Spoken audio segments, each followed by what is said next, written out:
Hello and welcome to round 14 of Grand Prix Dallas-Fort Worth. Brian David Marshall Sutcliffe with you here.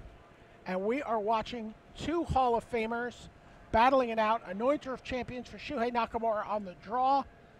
Black-green is the deck for Patrick Chapin. This is the deck he eschewed in the first draft. It was. It looks like he didn't go away from it this time. He was blue-black in the first draft, but now he's going to be black-green. And Shuhei, no 2-drop. That is concerning from a white-red deck, especially one that's going to run Anointer of Champions, which is really one of the strongest turn 1 plays you can make in the whole format. So but you need to back it up. I see a Shaman of the Pack in hand for Patrick. So he really did. I see a Deadbridge Shaman.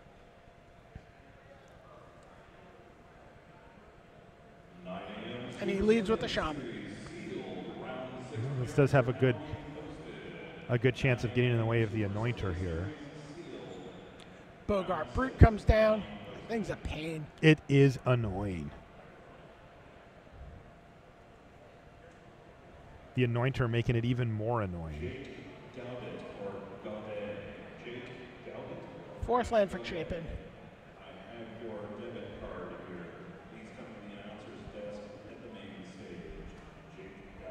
Looks like he's got Shaman of the Pack. He's got a Wild Instincts. Plays the Shaman of the Pack. Ding Shuhei for 2 when it comes into play. Not the most exciting use of the card, but you know, this is you not gotta a stay great on spot. curve. Yeah, the only card that Shuhei is going to be thinking about here is Might of the Masses. Okay. But there will be no double block from Chapin here, so he's just going to have to take 4. Okay, takes 4, and there's a War Oracle. But The now Oracle. I think Wild Instincts will come into play here. We'll get to Wild Instincts, the Shaman, kill the War Oracle, and get in for 7. Or 8, actually. And the 3 creatures two. are fighting here, though, Yeah. right? So the War Oracle's going to gain Shuhei some life that's here. true. He's going to gain 3 life. That makes the race tough. Chapin's at 15. He stands to take 4 every turn here unless he decides to block at some point. You know, it is conceivable that he takes out the Boggart Brute instead and leaves back one of his 3-powered creatures. Nah, it doesn't really work either. The Anointer's so annoying. Yeah. So Oracle down. So Shuhei goes up to 21. Uh-huh. And then takes 8. Takes 8. It's a nice hit. But Shuhei's still winning this race. Assuming he has anything. Right. I mean, as the board sits, he's not. But, you know, assuming he plays a creature, then he's back in business. Or even a haste creature, which you can sometimes do in the red-white deck. Yeah, there's that elemental.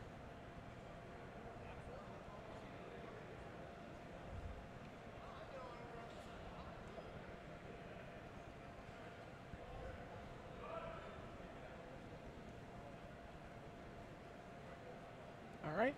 Gets in for 4.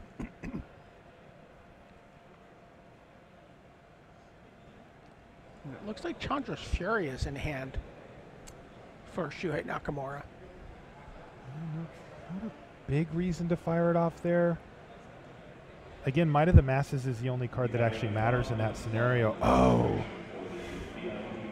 So Chapin has Titanic Growth in hand. Yep. And if Shuhei is hoping to use his Chandra's Fury to kill the Deathbridge Shaman, then it's not going to work. All right, that was not his plan, though. Nope. Shambling Bull. Now is he going to do it? Yeah, he's going to fire it off here. And is Chapin going to save his creature or just let it die? I mean, I feel like he's going to save it. He's also holding a Jiraga Invocation. Yes. No? He lets it go, says, lose a card.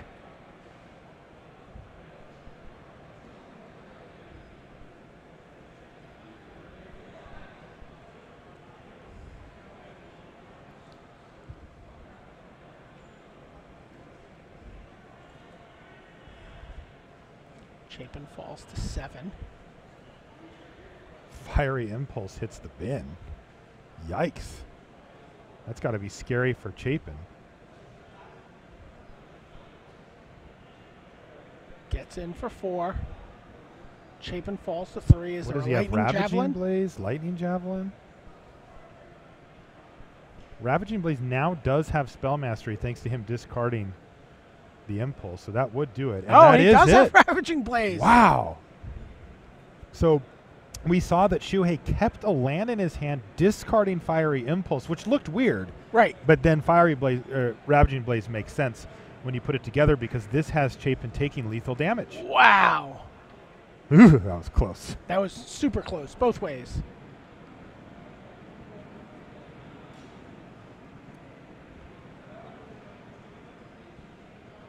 So you get a look at the two Hall of Famers. But right now we're going to look at Daniel Jordan and Ross Merriam. It's a lot of cards piled onto that Ram Roller. Whoa. Holding Ross a veteran Merriam, sidearm. Mr. All In here. Infectious Bloodlust. Renowned Stalwart Avon. Clerk of the Forward Order gains Dan 2. And Charging Griffin joins the fray.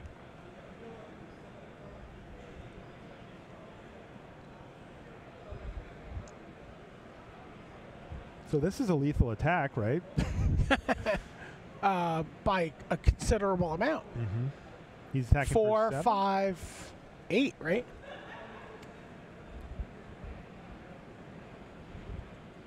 Got it at 7. 4 for the Ram Roller. Uh-huh. 1 for the veteran sidearm. Uh-huh. And isn't it 3 from the it's infectious? +2 +1 for infectious, right? Oh. New set. Oh, I'm confusing it with the werewolf one. Yeah. The werewolf. That one's +3 +2. This Yeah. one's +2 +1. Okay. So 7 damage, lethal in any case. It's going to prompt a chump block by Dan Jordan. And, well, Pia and Kieran. Hi, friends. Nalar, come down. Pia and Kira, har har. I believe is the actual. He could use it right now to take out the Griffin while Dan Jordan's tapped out. I think that's what he's doing. Yeah, if he's going to do it anyway, it makes sense to take out the Griffin here. Ross is at 11 though, and throwing that Thopter at Dan Jordan, is also an option.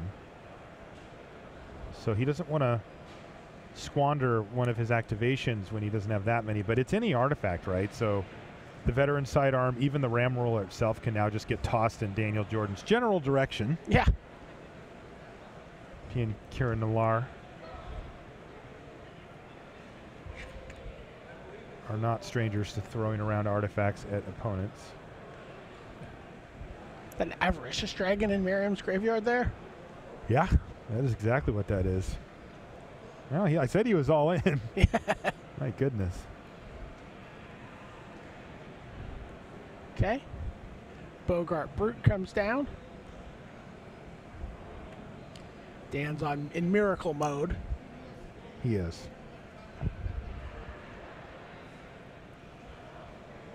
He has left up white. Celestial Flare could be a possibility. Gearcrafter. Makes another token. Which he can use immediately to take out the Brute. A lot of mana for Ross, but he's actually using it up. This isn't the type of deck that generally does that well.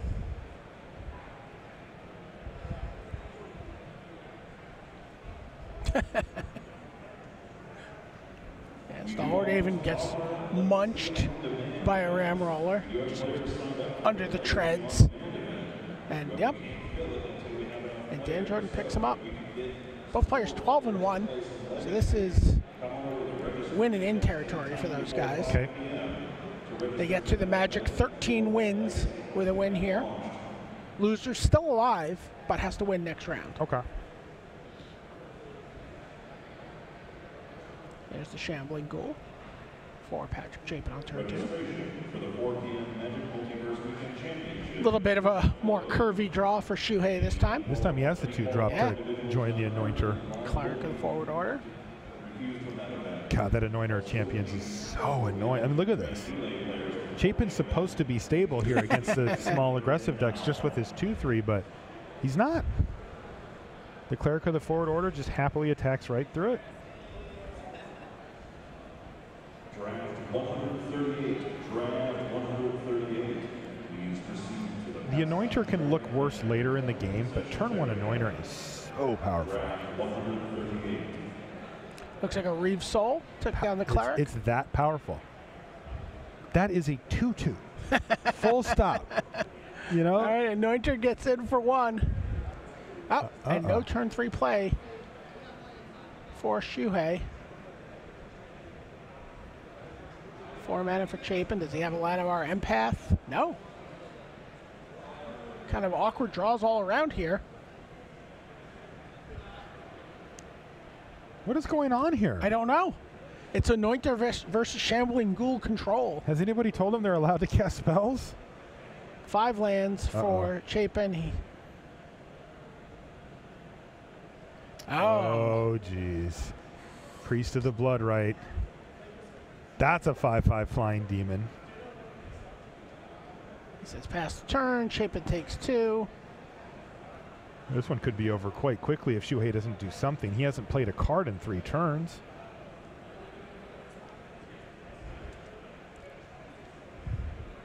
Here's land 6 for Chapin.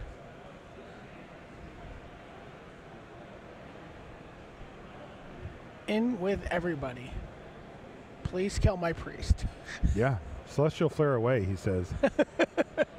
I've got something to sacrifice. Shuhei's at 7. And Chapin passes the turn. So Shuhei went 1 drop, 2 drop, nothing, nothing, nothing. Yep. It looks like he just drew another cleric. Gets in for 1. Gains 2 with the cleric of the forward order. This has him dead on board. Oh, sorry, he gains the 2, so he goes to 9. Not quite dead on board. Patrick is holding a Titanic Growth. So dead Back on to board. dead on board. Is this Jiraga Invocation? Yes. It is. That would be lethal if nothing happens. Chapin looking to force a game 3 here. Yep. And it's a Fiery Impulse, which only does 2 here. So he has to take out the priest with it. And the Shambling Ghoul is going to eat up the Cleric of the forward order because it must block. Yep. Must be blocked. Shuei's going to go to 2. Oh, you can go to 1 here. He's taking 8 in the air. Yeah. And losing his creature. Yeah, I mean, come on. In limited, you can't just take turns 3, 4, and 5 off. And Shuhei knows that, but the draw didn't cooperate with him. And Chapin, even though he didn't do a whole lot, he went 5-6 in a big way. And what do you think happened there for Shuhei? You think he looked at a hand with like a Noiter Cleric?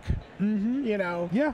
And said, okay, I could do something with this. He had a Fiery Impulse in hand. I think he as well. probably had a Noiter Cleric Fiery Impulse, which looks great. Maybe a 4-lander. That's an easy keep. Yeah. He's on the draw. And he just didn't draw anything. He hasn't been running particularly well today, Shuhei. We've definitely seen him lose multiple games just in the feature match area to different mana issues. Too many, not enough, etc. Which happens sometimes. I mean, the best players fight through that, but it's not easy.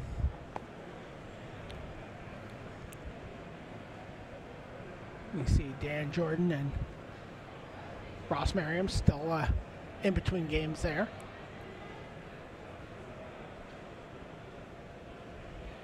Looks like they've probably gone to game 3 here already. Unless Dan's been mulliganing this entire time. I don't know. I thought that was game 1 we were watching, but I also wouldn't be shocked to hear the opposite, as Ross Merriam's deck is super all in. It either just wins or loses, right? Like you bounce or kill his creature and he's got 2 ores on it and the game's kind of over. Or you don't and he kills you. Such Marshall Sutcliffes. You just think everyone can bounce a creature at all times. I say or kill. I try to cover the other people. It's like, well, then you play your Mistraven. It's like, Marshall, that's not even in the format. You're like, it was my promo card. I get to put it in my deck. I have a very specific worldview of EDM, which you seem to be very attuned with, unfortunately for me. G'day. There is no bouncing in this match. Black, red. Yeah, that green, was just black. game 1. I'm looking at our update here. The bulldozer, Matt Mendoza, has updated us. You can see him actually right there working away on that laptop. All right, Shuhei is going back to the well. Huge match here. Yeah, this is massive. I mean, the loser of this is not making top 8. Right. And the winner might. Right, the winner might also not make top 8. It's true. but The loser gets to fight again another day. All right, so we're underway. Dan Jordan here and Ross Marion. We'll check in on them until Shuhei's ready to go. And Bonded Construct does what it does. It eats a creature. Yep, it eats a creature, and that's happy for Dan Jordan. You can see why he offered that trade, because he wants to be able to attack with his Boggart Brute. He now can trade a 1-for-1 with Gear per Gearcrafter, which Ross might take him up on. I was just going to say, if your opponent's like double mulligan, don't you actually want to take them up on that offer there? Definitely possible. Ross decided not to. I mean, his deck is looking to beat down, so he needs a board presence of some type here.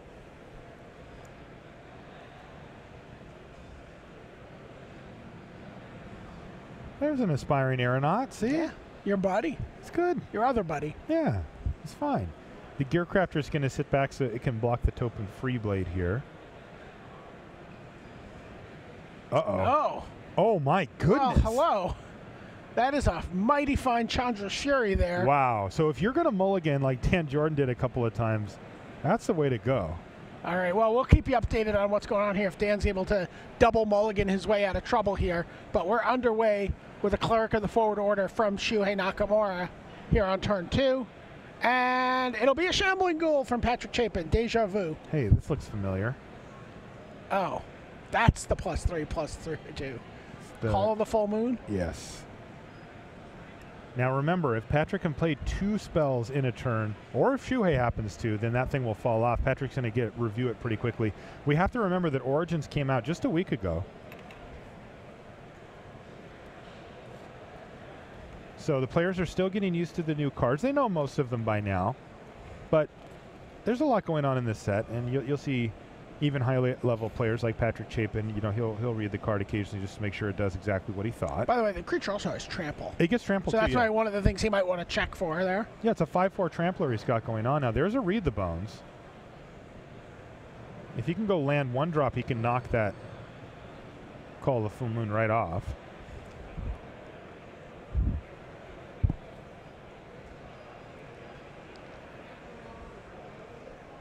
Looked like he pushed them both.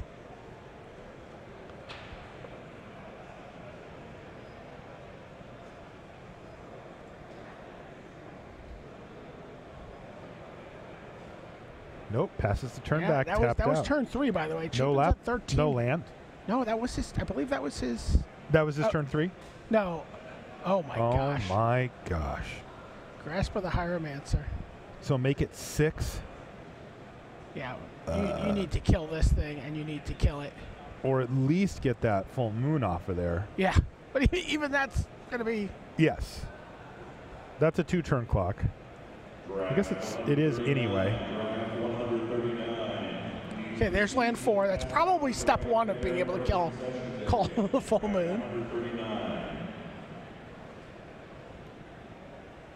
The problem is the thing's what is it? It's a 6/7 now? Yeah. It's a 6/7 at this point. So, you know, your removal spells that you get out of green, your Wild Instincts aren't going to get the job done. Right. And playing the second spell doesn't kill it immediately to the beginning of the next upkeep. But that's Shuhei's. Yeah, no, I know. I'm just saying, like, you can't even... It's not like once you play a second spell, like, you can't target it with something that would... Have it knock off. Yeah. No, totally. Like, you couldn't... Yeah, well, not Fire Impulse wouldn't do it, but... No, but you're totally right. Like, where if you could set up a combat situation or something like that where you could knock it off on your turn. No. It waits till the sun to come up. Oh, sorry. That's actually very nice. Yeah, and then it goes away. Chapin, you can see he knows he's in a really tight spot here.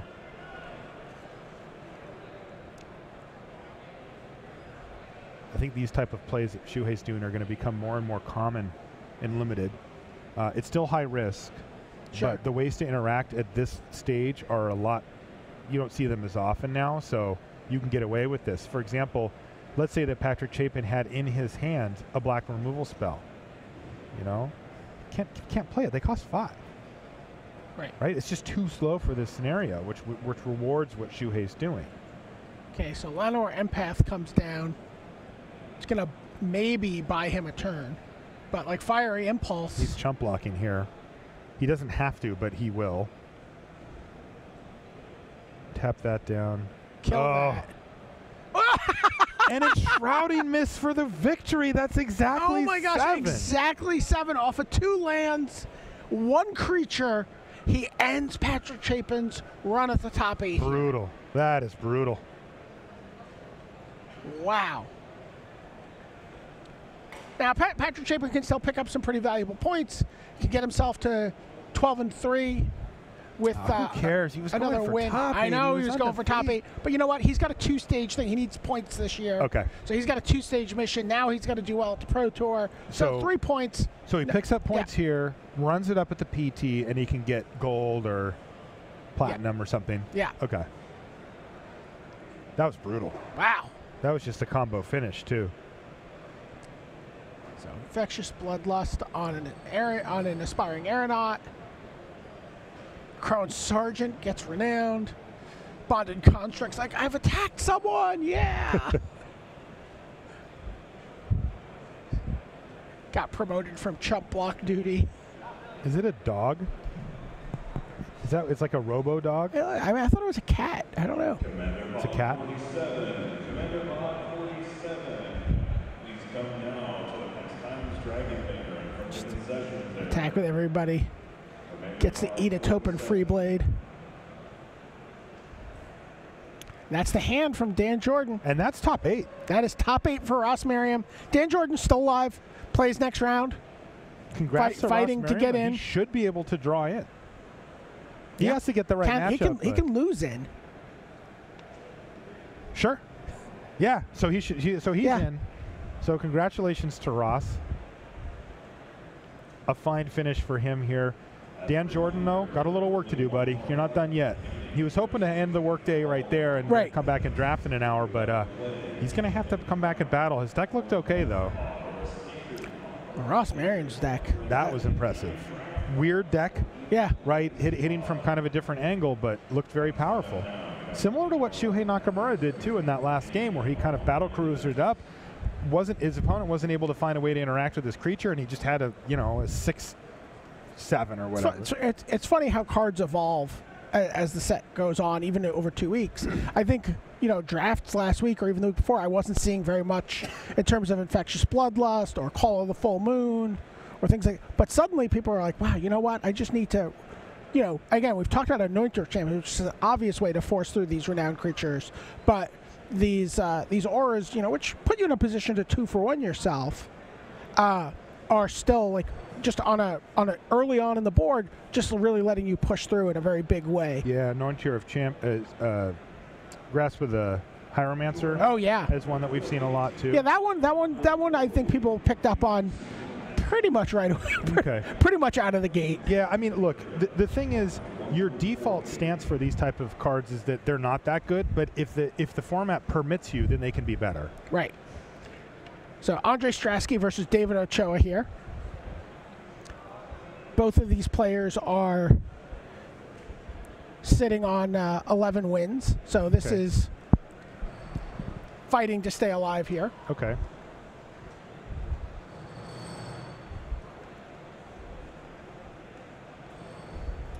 So Eyeblight Assassin works as sort of a reverse.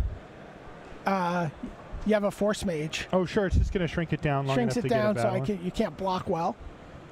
Gets in some damage, but Dwynen comes down for Andre. That's a nice defensive card, 3/4 with reach. Uh-oh. Knightly Valor BDM. Yeah, Knightly Valor, and then that turns on the Blood Curse Knight, creates a 4/4 Vigilant attacker in the Eyeblight Assassin, and gives Andre a difficult block. Yeah, he could double block and trade off Dwynen for the... Well, this is exactly what he's doing for the Eyeblight Assassin here. Yeah. But Ochoa still gets in for 4 and gains 4 life. But it does turn off the Yes. the Blood Curse Knight. That's right. And now a Separatist Void Mage takes care of the leftover 2/2 Vigilance token. Dark Petition here for David Ochoa. And I assume he does not have Spell Mastery here, so No. he's just going to use it as the old 5 mana search for something, which is not great. But He's ahead on the board. He has the time to do it, and he's going to find whatever the best card is for this situation. What do you think? Consecrated by Blood? I got it on Sentinel of the Eternal Watch. Okay. That's what I'm thinking.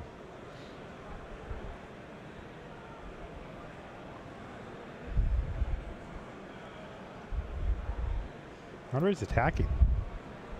I like it. He's got to be pretty far behind in the damage ratio. Oh, right? another Void Mage. Okay, that makes sense. Do it. Okay. Attach the Cleric.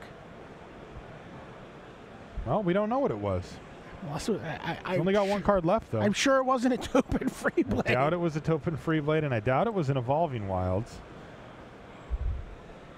So it's whatever that last card is, I guess? Yeah.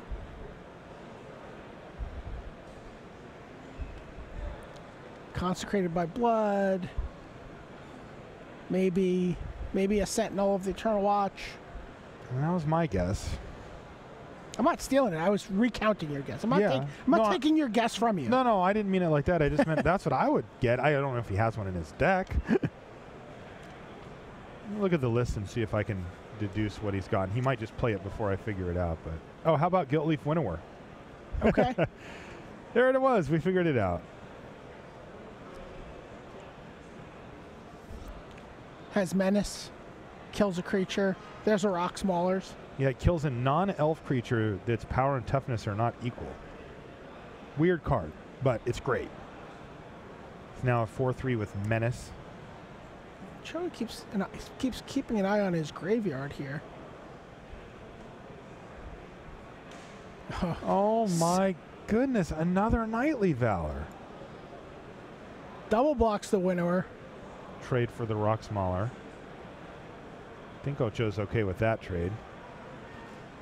Man, that's sick. Put Knightly Valor on the Knight.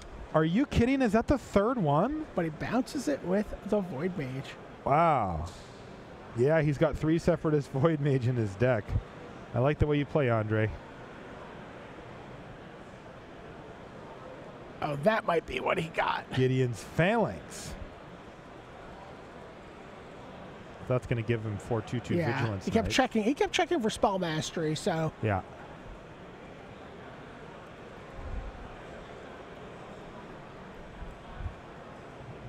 Very powerful 7-drop.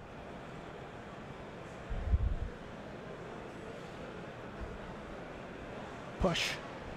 Kill 3 of them. Jeez, that's insane. You know. He still has a Knight left over. Wow, look at Ochoa's deck. That was an actual 3-for-1 you just saw there. And he still had a creature. Yeah. Jeez. So you want to chalk that up as a 4-for-1? Yeah. I mean, a 2/2 Vigilance Knight's a card. Not a great one, but it's worth a card.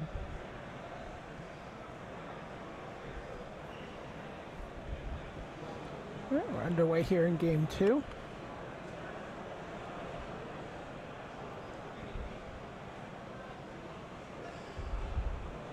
There's a Topin Free Blade on turn 2. Pretty much a perfect opening in this format.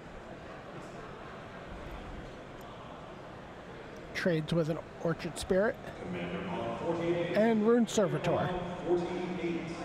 It's like a substitute teacher for the Free Blade. Sorry, Topin Free Blade couldn't be here today. There's a Water Courser. Water Courser's doing great work against the 2/2/2s of David Ochoa. And there's Dwynen again on turn 4 for turn 5 for Strasky. Kills the Water Courser and not the Dwynen. Can't kill Dwynen. Oh, right, non-elf. Yep. Ooh, could have killed the Gorger if he had waited a turn. But he's happy to kill the Courser and fire off Knightly Valor on the Winnower, prompting a double block here. Yep. All right, well, it's just going to trade for the big worm. Pair of Drakes.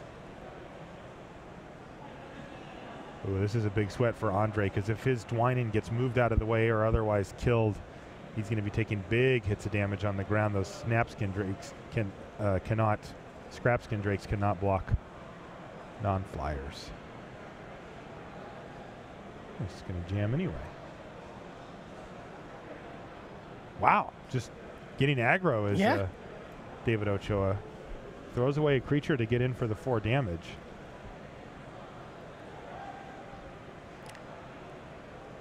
As a Dwynen's Elite to get a token. Oh, now we see why. And Blood Curse Knight. Ringward now.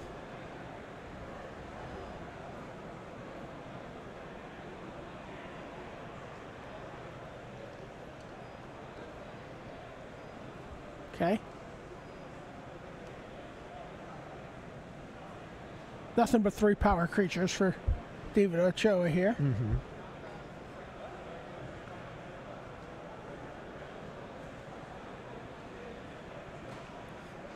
Checks his opponent's graveyard. Just how many Separatist Void Mages have gone by here? He's seen 3 of them from in the previous game. So Stratus Walk into Rock Maulers.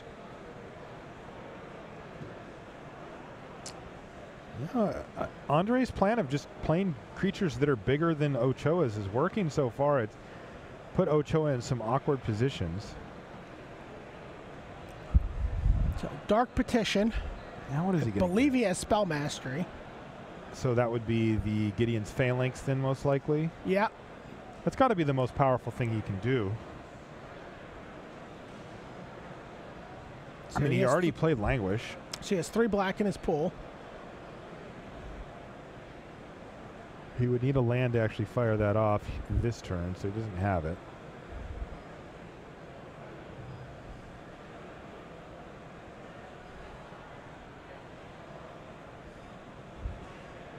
Casts Knightly Valor.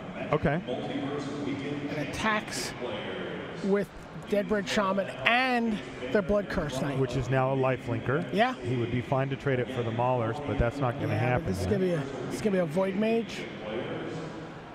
Yes, it is. Only the Flyer's going to attack, though. He doesn't want to put, you know, there's almost no doubt that. Oh, and we're caught up. It's 5-10. David Ochoa up a game.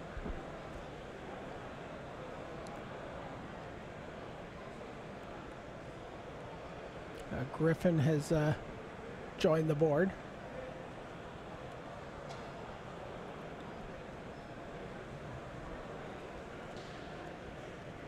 Ochoa's up a game here. Yeah.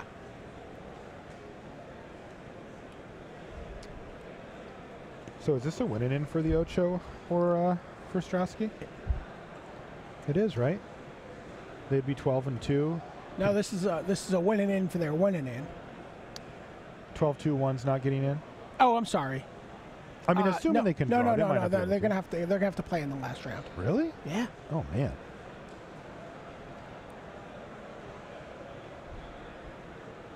Everybody attacks. Strasky extends the hand. David Ochoa, 12-2 with 1 round to go.